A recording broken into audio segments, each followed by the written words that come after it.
இருப்பிடம் நான் எங்கே வசித்து வரேன் தெரியுமா? எங்களுடைய அதாவது வாழ்ந்து வரக்கூடிய இடமோ ஏகச்சக்கரவனம். சரி, ஏகச்சக்கரவனம் முன்னோக்கி மங்கலத்திலே ஒரு பகுதியே இருக்கக்கூடிய ஏகச்சக்கரவனம் சக்கராயுதமலை கோட்டை. அங்கே ஆட்சி புரிந்து வர்றேன். அப்படி வாழ்ந்து வந்தாலும் அன்பா என்னை பெற்றெடுத்தாரே என் தாய் தந்தையர். என்னானார் தெரியுமா? அதையெல்லாம் நினைத்தார் அவனிடம் மெழுகுபாடு உள்ளமே வருகிறதா.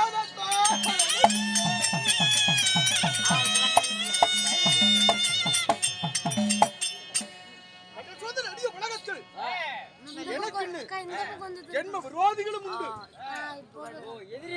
ஜென்ம சத்ருக்கள். யாருங்க இந்த கேடுகட்ட அயோக்கிய பசங்களை நினைத்தார் ஒவ்வொரு வேஷம் வரும்போது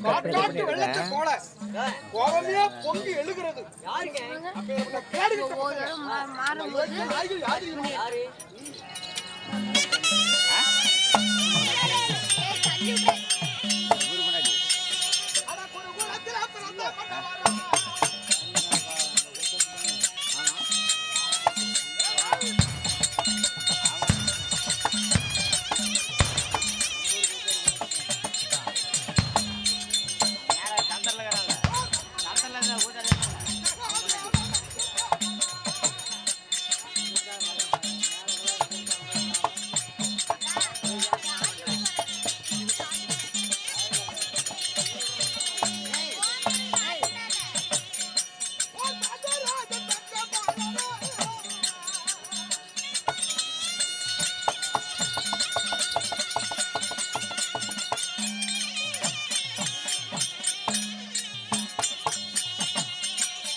எதிராளிகள் என் பகைவன் யார் தெரியுமா?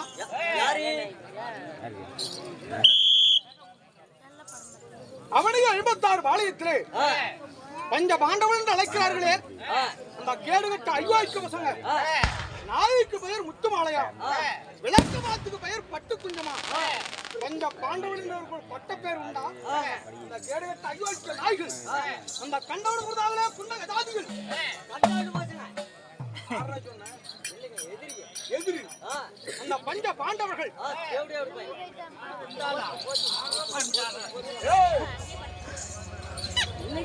உங்களுடைய எதிரிங்க. எதிரி நான் பேசுறேன். சரி, நீ எதுக்கு பேசுற? உங்களுக்கு எதிரின்னா எனக்கு எதிரி தானே. இப்படி வர்றேன். அதனால் பாண்டவர் 5 ராஜாக்களும் எனக்கு ஜென்ம விரோதிகள் சொல்றேனே. சரி, என்ன அப்படி ஒரு வாட்டம் கை? இல்ல நீங்களும் காமிக்கிறீங்க, நானும் காமிக்கிறேன். அப்ப நான் காமிச்சா நீங்க காமிக்கிறியா? என்னத்த காமிக்கிறேன்? நான் வண்டியில வரப்ப தானே நான் கணக்கு எடுத்துக்கிறேன். கணக்கு எடுத்துக்கிறேன். அந்த கணக்கு வேறு, இந்த கணக்கு வேறு. அதனால் பாண்டவர்கள் எதிரின்று சொல்றேனே எப்படி எதிரி தெரியுமா? எப்படிங்க? இவருடைய தந்தையாகப்பட்ட மகாசூரன் 300 மண்டலத்துல 1000 வீட்டு பிராமணர்கள் வாழ்ந்தாங்க. அந்த 1000 வீட்டு பிராமணர்களையும் அடைத்து உதைத்து அதாகுதம் செய்வது, அன்னவளை இனிசிப்பது. ஏனென்றால் ஒரு நாள் தவறாம இவருடைய தந்தையார் வாழக்கூடிய இந்த ஏகச்சக்கர வனத்துக்கு, அதாவது 7 வண்டி சாதம், ஒரு எருமகடா, ஒரு நரபலி, இத்தனையும் அந்த 1000 வீட்டு பிராமணர்கள் ஒரு நாளைக்கு வர தவறி விட்டாலும் அந்த 300 மண்டலத்துல நுழைஞ்சு அந்த 1000 வீட்டு பிராமணர்களை அடிச்சு விரட்டுவாரு. அவருக்காக பயந்துகிட்டு எங்க அப்பாவுக்கு கத்துறோம் தினசரி 7 வண்டி சாதத்தை அனுப்பிக்கிட்டே இருந்தாங்க. ஆனால் ஒரு தினத்துல அந்த சாதத்தை கொண்டுட்டு யாரு வந்தாங்க தெரியுமா?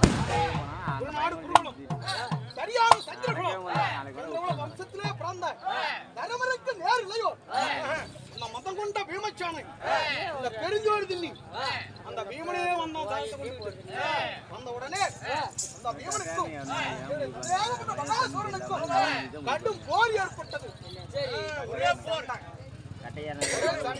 ஓ, என்ன போரு?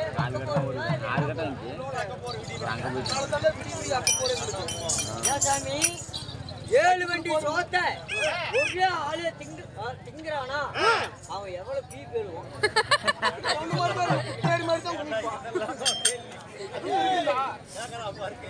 அப்படி அப்பேற்பட்ட தந்தையாகப்பட்ட மகாசூரனுக்கும் அந்த மதம் கொண்ட வேமனுக்கும் கரும்புழுதி செம்புழுதி பறக்க. என்ன புளுத்தி? கரும்புழுதி செம்புழுதி. என்னமோ புளுத்துதான். தலை வட்டி தடத்துல வச்சிருவாங்க. கரும்புழுதி செம்புழுதி பறக்க ஒரே புகை மண்டலமாக ஒரே சண்டை. அந்த சண்டையிலே தந்தையாகப்பட்ட மகாசூரனை இந்த கிரடவிட்ட சண்டாளன் பீமன் கையால் கொண்டு மடித்து விட்டானடா.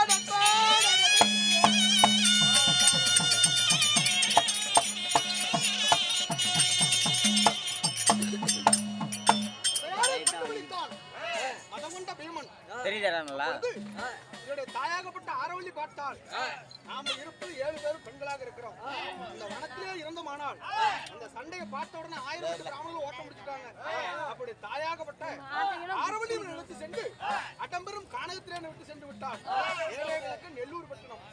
அங்கே சென்ற உடனே அனாதியாக இருந்த எண்ணெய் அடம்பெரும் கானகத்திலே என்னை யார் எடுத்து வளர்த்தினா தெரியுமா?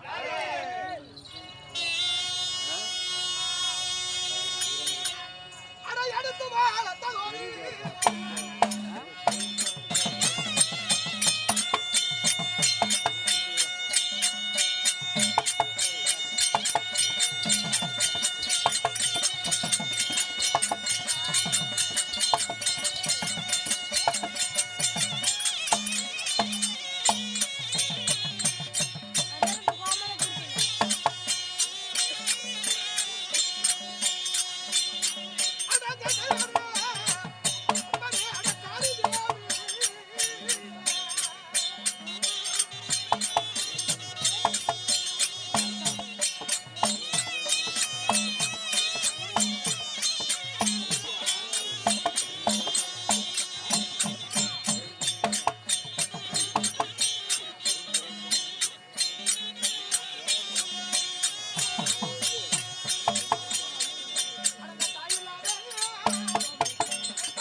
பாலை வனத்துக்கு அதிபதியாக விளங்கி வரக்கூடிய அகோர கோர ரூபி வடக்கே பிறந்த வடமுத்திர காளி அந்த காளியம்மன் ஆகப்பட்டவள் என்னை எடுத்து வளர்த்தது.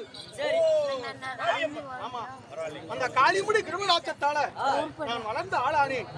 வளர்ந்த ஆளான உடனே எனக்குன்னு நேரப்பட்ட என்னுடைய எதிரிகளை ஆதியோடு அந்தமாக அது முதல் அந்தமாக தாயார் எடுத்து சொன்னார்.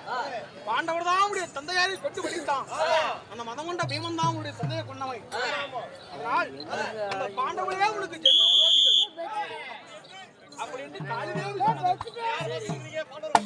இன்று வரைக்கும் ஏடுகட்ட ஐவாய்க்கு வசங்க அந்த பாண்டவர் அதாவது பீமமத்திலோட அவருடைய கூட்டத்தையே கருவிருக்கணும்.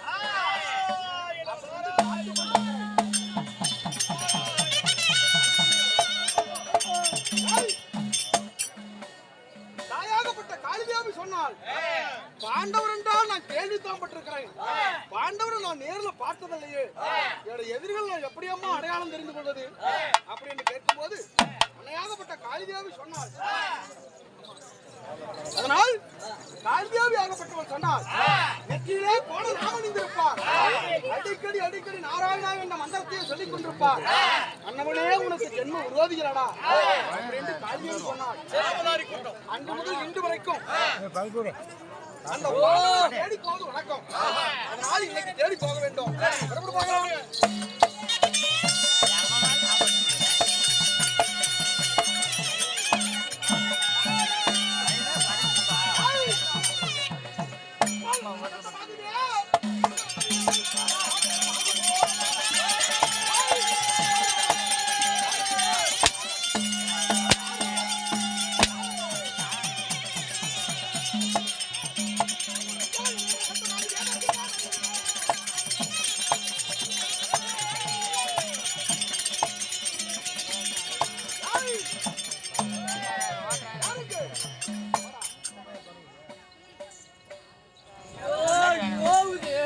எதிரியுடைய நாமதேயத்தை சொன்னவன் நீயா?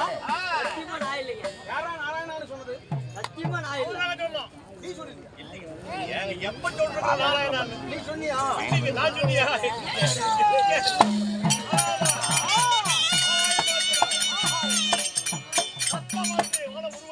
ஆகாய மார்க்கமாக முகல் மண்டலத்திலே இருந்து நாராயணா என்ற சத்தம் மட்டும் வருகிறது. மேல இட்ட கல்லு ஒரு நாளைக்கு கீழே வந்துதான் ஆகும். நாராயணா என்ற சத்தத்தோடு வரக்கூடியவன் தான் என்னுடைய ஜென்ம விரோதியாக இருக்கணும். அவனை பிடிக்கிறேன், அவனை அப்படியே பிடிச்சு கச்ச கச்சா கச்ச கச்சா கச்ச கச்சா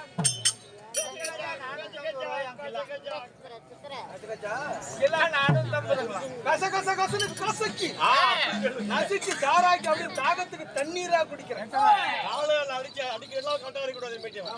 வரட்டும்.